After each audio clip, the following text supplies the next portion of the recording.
Hi friends, welcome back to Sarbath kid channel. நான் கார்த்திகா முத்து. இன்னைக்கு வெண்டைக்காய் மசாலா தாங்க பண்ண போகிறோம்.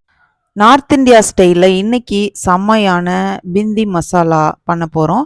ஸோ இந்த மசாலா டேஸ்ட்டு ரொம்பவே டிஃப்ரெண்ட்டாக இருக்குங்க. இதோட மசாலாவுமே ரொம்ப டிஃப்ரெண்ட்டாக இருக்கும். சப்பாத்தி, நான், ரைஸ் எல்லாத்துக்கூடையுமே ரொம்ப சூப்பராக இருக்கும். இப்போ வாங்க நார்த் இந்தியா ஸ்டைலில் பிந்தி மசாலா எப்படி பண்ணுறதுன்னு பார்க்கலாங்க.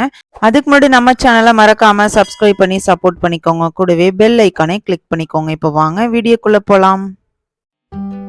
வெண்டைக்காய் மசாலா பண்ணுறதுக்கு நான் இன்னைக்கு 1/2 கிலோ வெண்டைக்காய் எடுத்து வச்சுருக்கேங்க. இப்போ வெண்டைக்காய் கட் பண்ணுறதுக்கு முன்னாடி நல்லா தண்ணியில் வாஷ் பண்ணிவிட்டு அப்புறம் நல்லா ஒரு கிளாத் வச்சு தொடச்சிட்டு சின்ன சின்ன பீசஸாக கட் பண்ணி எடுத்து வச்சுக்கலாங்க. இதே போல் பண்ணிங்க அப்படின்னா வெண்டைக்காயில் இந்த கொழப்பு தன்மை கொஞ்சம் கம்மியாக இருக்குங்க.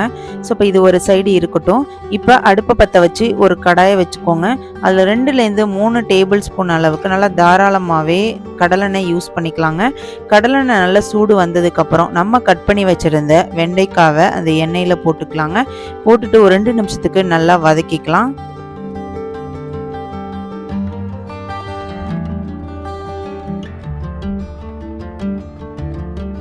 நெக்ஸ்ட் 2 பெரிய வெங்காயத்தை இந்த மாதிரி ஸ்லைசஸா பிரித்து எடுத்து வச்சுக்கோங்க.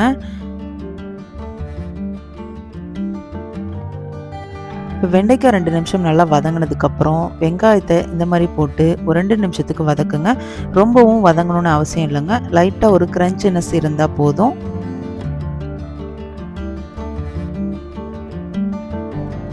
இப்போ வெண்டைக்காயும் வெங்காயமும் ஒரு 50% வெந்ததுக்கப்புறம் ஒரு பிளேட்டில் எடுத்து வச்சுக்கலாம்.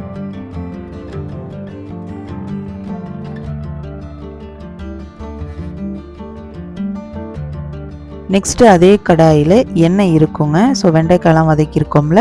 ஸோ மிச்சம் பேலன்ஸ் இருக்கிற எண்ணெயிலேயே 2 பெரிய வெங்காயத்தை சின்னதாக கட் பண்ணி போட்டுக்கோங்க. இப்போது இந்த வெங்காயம் நல்லா ஒரு கோல்டன் கலரில் வதங்கி வரணும். ஸோ அந்த அளவுக்கு வதக்கி விட்டுறலாம்.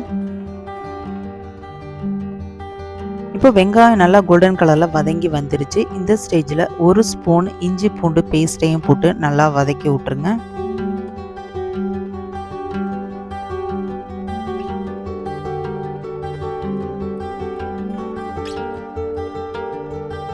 இஞ்சி பூண்டோட பச்சை வாசலாம் போனதுக்கப்புறம் 3 பெரிய தக்காளியை மிக்சியில் போட்டு நல்லா அரைச்சி ஜூஸாக ஊற்றிக்கலாங்க.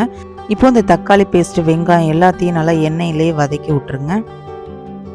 இப்போ தக்காளி பேஸ்ட்டு நல்லா கிரேவியாக வந்துருச்சு. இந்த ஸ்டேஜில் மசாலா சேர்த்துக்கலாம். 1/4 ஸ்பூன் மஞ்சள் தூள், 1 ஸ்பூன் அளவுக்கு Kashmir chilli powder, 1/2 table spoon அளவுக்கு மல்லித்தூள்.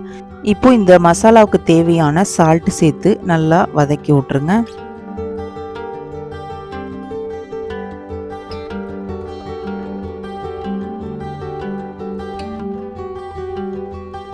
மசாலாலாம் நல்லா ஒன்று சேர்ந்துருச்சுங்க. இந்த ஸ்டேஜில் 1 கிளாஸ் அளவுக்கு தண்ணி ஊற்றிட்டு நல்லா மிக்ஸ் பண்ணி விட்ருங்க. இப்போ இந்த மசாலாவோட ஸ்மெல்லாம் போகிற அளவுக்கு நல்லா கொதிக்க விட்டுறலாம்.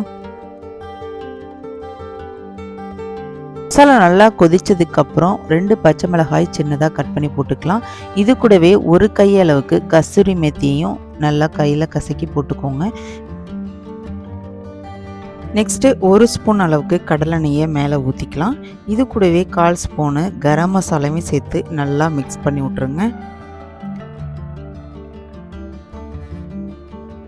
இப்போ மசாலாலாம் ரெடி ஆகிடுச்சுங்க. இந்த ஸ்டேஜில் நம்ம வதக்கி வச்சுருந்த வெங்காயம், வெண்டைக்காய் இது எல்லாத்தையும் போட்டுட்டு நல்லா மசாலாவோட மிக்ஸ் பண்ணி விட்டுட்டு மூடி போட்டுட்டு ஒரு 5 நிமிஷம் நல்லா வேக வச்சுக்கலாங்க. 5 நிமிஷம் கழிச்சு ஓப்பன் பண்ணி பார்த்தீங்க அப்படின்னா வெண்டைக்காய் மசாலா எண்ணெயெல்லாம் பிரிஞ்சு செம்மையாக ரெடியாக இருக்குங்க.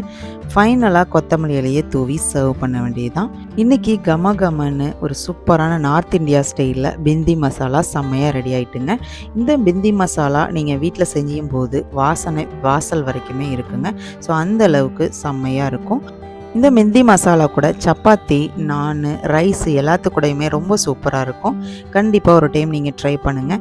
உங்களுக்கு இந்த வீடியோ பிடிச்சிச்சு அப்படின்னா ஒரு லைக் பண்ணிவிட்டு உங்களோட ஃப்ரெண்ட்ஸ் அண்ட் ஃபேமிலிக்கு ஷேர் பண்ணுங்கள். நாளைக்கு ஒரு சூப்பரான ரெசிபியோட நான் உங்களை மீட் பண்ணுறேன். தேங்க்யூ ஃபார் வாட்சிங்.